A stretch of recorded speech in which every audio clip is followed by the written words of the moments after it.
Onto this now. Former President Jacob Zuma is set to meet the ANC's top six as his standoff with the Zondo Commission rages on. How are they going to handle this delicate matter? Well, to speak to us about matters involving the State Capture Commission of Inquiry and the former president, we speak now to the ANC NEC member, that's Mondli Kungubele, and he joins us all the way from Boksburg here in Gauteng. Mr. Kungubele, thank you very much for your time. As I've said at the beginning, I want us to have an honest conversation, and perhaps if we are going to do that, my opening question to you should be centered around the former president's open defiance to the Constitutional Court and to the Commission of Inquiry led by the Deputy Chief Justice Raymond Zondo. And my question to you is, do you believe that the former president has broken the law here? I will not speak like a judge, Coley. Good afternoon to your viewers. All I can say is that a refusal to respond to a legal summon by a commission of inquiry is a breach of the law. That's how I want to put it. And I want to say, if indeed our president, our former president, is finding himself on the wrong side of this, it's quite disappointing, because the kind of laws that we are implementing now are the laws he spent his entire life fighting for. The laws to ensure that we establish a non-racial, non-sexist, legal South Africa. Mr. Kungubele, the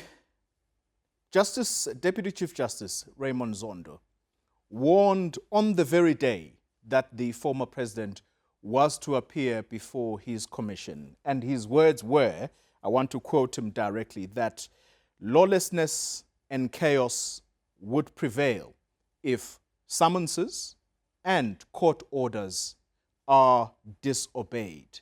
And just as he said those words, today in the Sunday Times, the former Minister of Social Development, Batabile Dlamini, becomes the latest senior figure in the ANC to basically dismiss the Constitutional Court. In fact, how the Sunday Times crouches it is that she has defied a Constitutional Court order which effectively compelled her to pay part of the legal costs around the landmark ruling on the social grants case, if you remember, back in 2018. My simple question to you, why should ordinary members of the public, like myself, obey the laws of this country?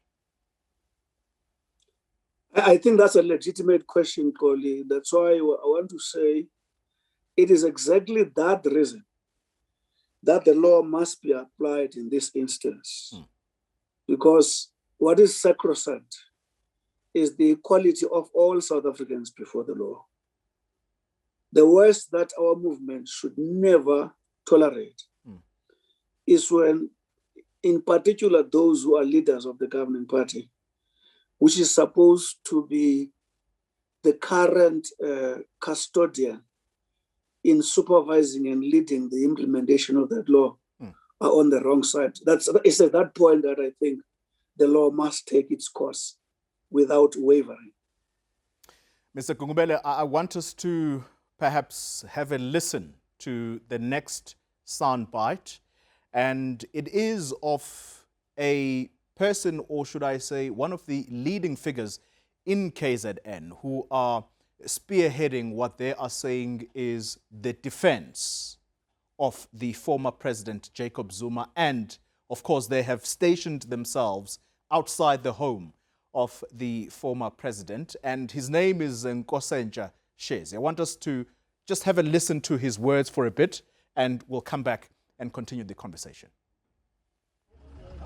On the eve of the Zondo Commission, the Zondo Zuma Commission, the RET forces, Mkhonto Wesizwe, and every people who love our revolution have decided to come and camp to make sure ukuthi akukho decision ehlanyayo ezakuthinta umsholozi noma ngabe ubani ucanga ukuthi angenza noma yini kunqamalanga uzosifica siqhinqile la sithi akho umuntu arrest uZuma engadlulanga kuthina uma ukuthi namhlanje lo mzabalazo sekuyisikhathi sokuthi ukhokhele ngegazi lethu let it be so but we are willing to say uNqamalala is the father of our revolution.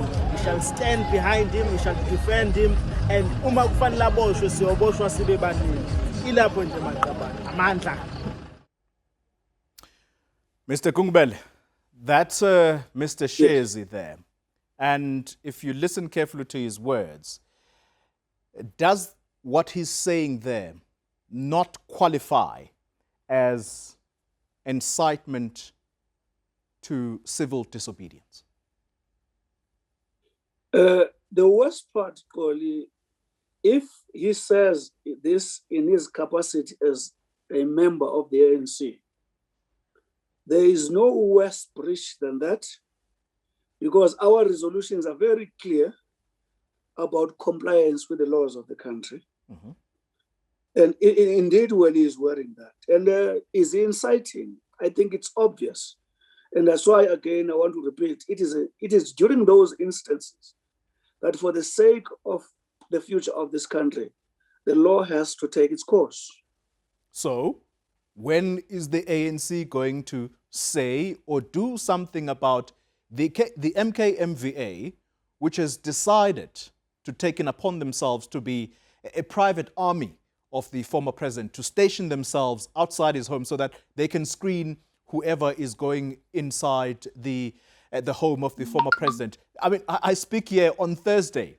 The police minister, Begicele, was stopped by them and he had to basically be screened. I don't know, whatever it is that took place there, but they have stationed themselves there and they've made it clear that any decision, as Unkwasanja Shezi says, any decision, ehlanyayo, they're going to find us here. You see, Koli, I wish Umsholozi,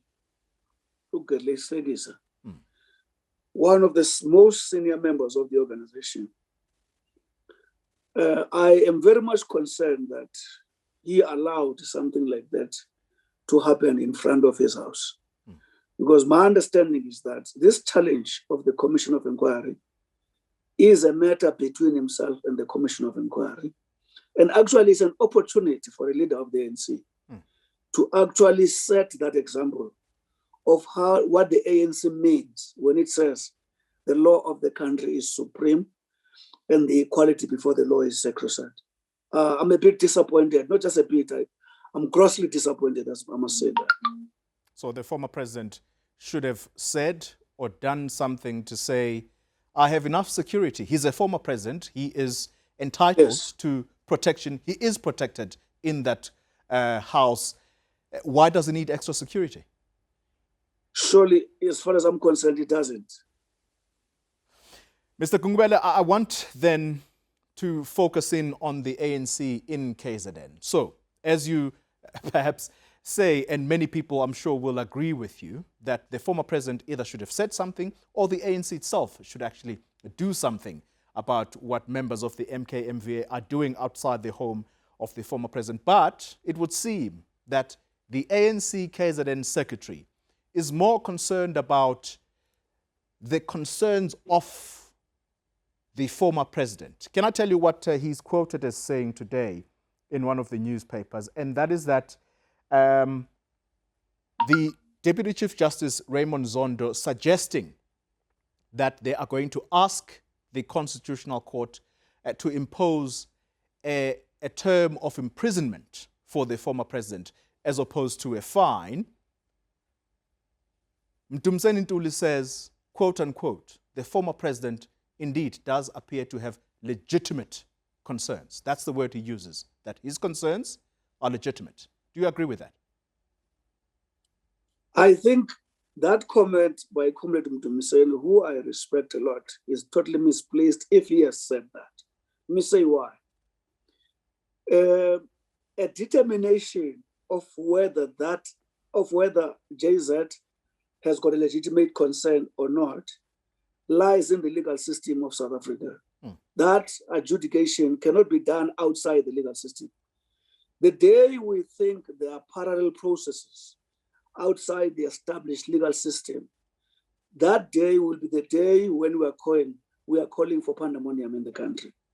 And I'm saying, unfortunately, if it's him who says that, because I have a lot of respect for his intellect, it should be misplaced in my view, if it's him who says that. All right, Mr. Gungubele, I want you to stay exactly where you are because we're going to take a short breather. When we return, we're going to talk to you about the ANC top six that is expected to meet with the former president. This at a time when the top six itself, members of that top six, the president and the secretary general, reports today suggest that there is some kind of cold war between President Cyril Ramaphosa and the Secretary General, Ace Magashule. Can they hope for a fruitful outcome if they themselves are not on speaking terms? We'll have that discussion in just a moment. Very good afternoon to you. If you're just joining us, we're still in discussion with the ANC NEC member, Mondli Gungubele, about the expected meeting between former President Jacob Zuma and the party's top six members. Mr. Gungubele, as I've said there, the top six expected to meet with the former president. Firstly, are you aware of a set date? No, I'm not aware. All I know that the ANC NEC has got a view on that matter, and that view was confirmed in the last NEC between the 13th and the 14th, that all members of the ANC should cooperate with the Zondo Commission. And all the matters that, and therefore meaning that all the matters that get disputed in that process should be resolved within the legal system of the country. All right, so if the ANC top six then would be meeting with the former president, on what basis would they be meeting him if all of the party leadership is agreed that this is a legal matter and therefore politics, perhaps, if any, will have to play a very minimal role here, if any at all? Ideally, Koli, you wish it didn't get that far, because the laws of our country are clear, especially to those who are leaders of the movement. But resolving challenges of this matter, there is no straightforward road. I guess because this was actually communicated to the NEC that this is an attempt to actually make a comrade advice to our former president that his issues can only be resolved in court. And I don't imagine that they will actually advise him on anything other than that. Yeah. But I think that meeting is also taking place in view of how it complicates the whole matter when somebody of JZ's caliber and seniority in the movement finds himself at the center. Yeah. And it's quite interesting that you're saying that, Mr. Gungubele, because if the Mail and Guardian report is to be believed this week, they suggested in their report that the former president made contact.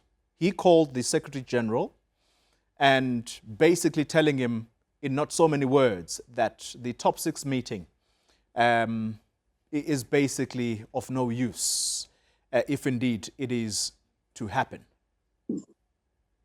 My understanding, Koli, whatever the media is saying, our officials having taken that decision must meet the former president.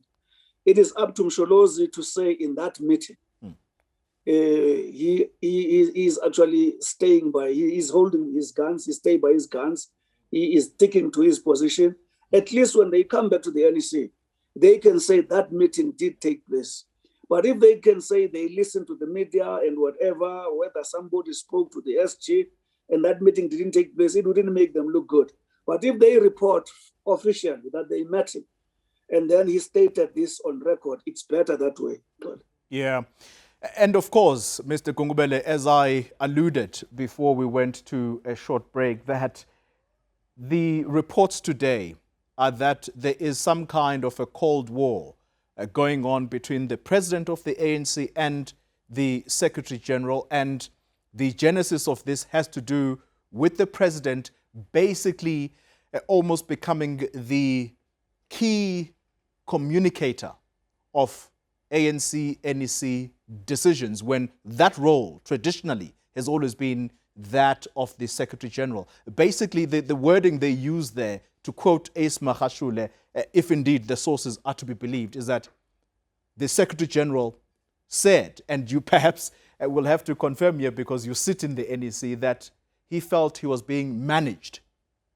Is that true? That is what the Secretary General said at the outcomes as he was wrapping up his report to the NEC? No, what I want to say, Coley, is that I've heard about this and I've read about this. I don't want to discuss the internal dynamics of the NEC. I'm very careful about that. All what I want to say to you is that I'm yet to be told what is wrong whenever the NEC discusses at the end of that meeting, the closing remark that articulates the essence of what the outcomes of that NEC are always done by the president at the end of the meeting. If he does that in public or in closed session, I don't know what's the difference. But however, if you can read our constitution, it will tell you the president is the chief pronouncer of the policies of the ANC. The SG communicates the decisions of the ANC. And that puts the president far above the SG in as far as pronouncing what the ANC stands for and what the ANC says. But for administrative purposes, according to the Constitution, the SG is placed to communicate those decisions. But the president cannot, there can be no borders when the president must say what the NEC said, because he is articulated to be the chief pronouncer of the ANC position. So if these reports then, Mr. Kungubele, are to be believed, that the Secretary General of the ANC feels aggrieved that he is somehow being managed in terms of being the one who communicates key decisions of the ANC, what reason would there be for him to be unhappy? And again, I ask you the question. Again, I ask you the question, actually. Were these the words of the Secretary General, that he feels he's being managed? I've said up front, Dolly, I respect the protocol of the closed sessions of the ANC. All I'm saying on this matter, if the SG feels managed, I think he's better placed to explain what he means by that. Let's then talk about whether or not the top six is in unison as it goes to this meeting with the former president. Are they a united team, rather? And are they going to speak there with one voice? If not, what hope is there that they're going to successfully convince the former president?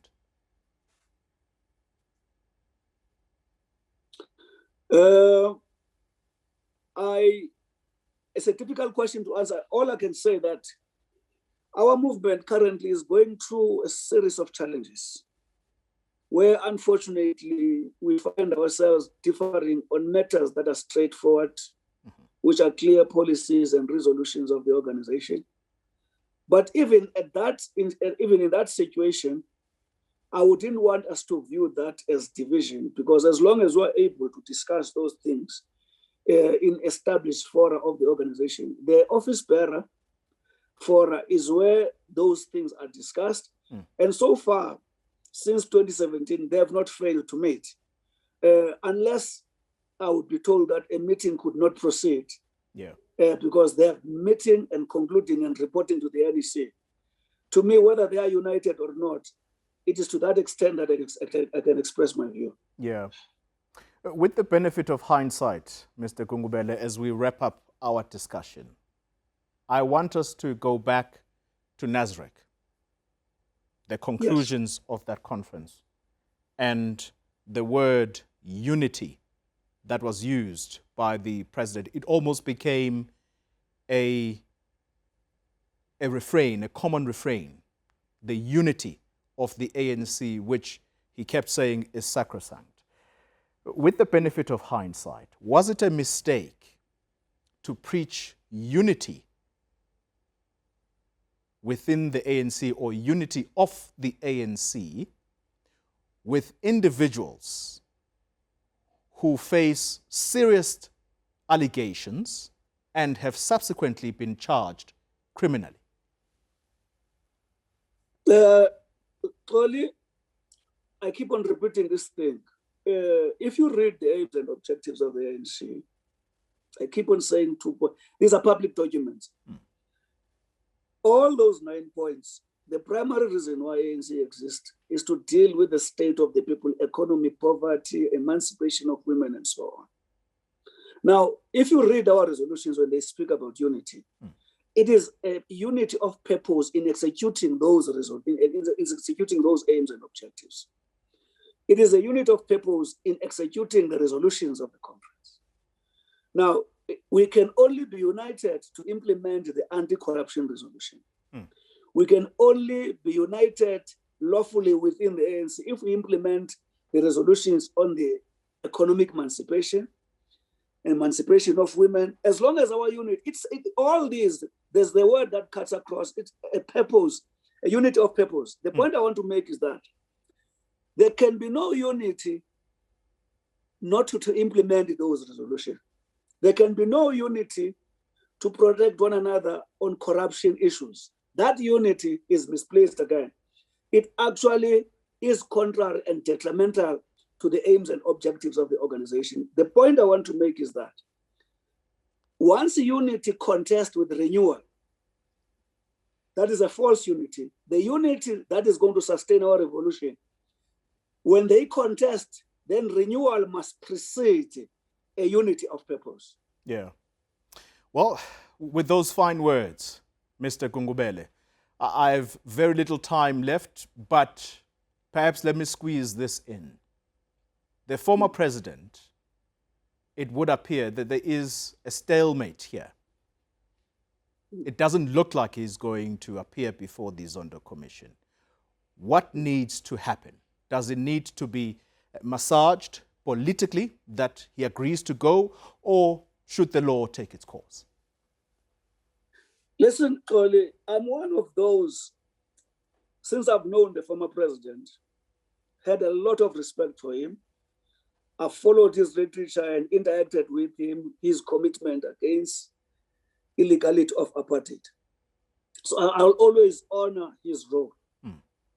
But however, that struggle, which I respect him for, was for a legal South Africa, as articulated currently. And the fundamental word there, which is sacrosanct, which I said at the beginning, is the equality of all South Africans before the law. So all I want to say is that if the president finds himself on the wrong side of the law, he will have painfully to face consequences like any other South African. Mondli Gungubele, thank you very much for your time. ANC NEC member talking to us there about the problems that beset the country at the moment.